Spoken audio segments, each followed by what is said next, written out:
I'd like to call and give us just a couple of minutes of sort of like re-energizing and putting us into the right realm and energy. I'd like to call on Sol Lieberman to lead us into our intentions for just a minute or so and just set everything on a positive note before we continue for the day.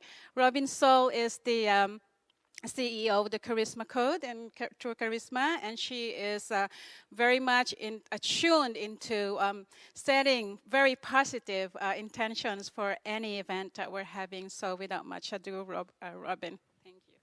Thank you, Janet. So here we are in this historic room, in this historic building, at this historic time. What is the dream world that you wish to see in 2030? What does that look like? What is that vision for you?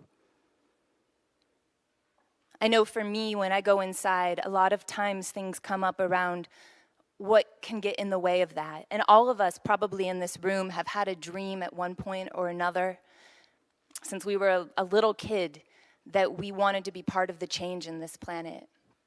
And so here we are gathered in this space and this time, and I just invite us, each of us here, to exhale whatever it is that gets in the way of us following through for 2030. So is it that people don't follow through? Is it that you look to create something and then you don't feel like you have the support to do it? Is it that it's too hard and too much to think of these 17 goals being accomplished? What is the piece? Is it the trust piece that you brought about so beautifully, Ambassador?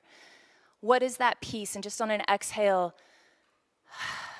letting that go. Just, you can pick it up after today, but for while we are here together, allowing this to be a space to be able to dream. So now returning, and maybe if you like, even closing your eyes for a moment. If you don't like, that's fine as well. I'm a mindfulness facilitator, so this is what I do. However it is that you can receive the vision for yourself of what your dream world looks like in 2030. What does it look like? What does it feel like? What even does it sound like?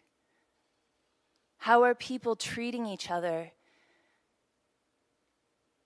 How are we in relationship with our environment? And in response, how is the environment in relationship with us?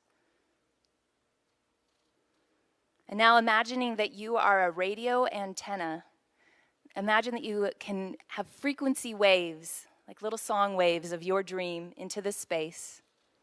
And that everyone in this space now, there's little melodies of your dream, of your vision at the United Nations in the EcoSoc chamber. We're going to have plenty of physical content to discuss today, but to set the space and the intention of the dream that can be possible is so important. Thank you for dreaming the possible into being with me today.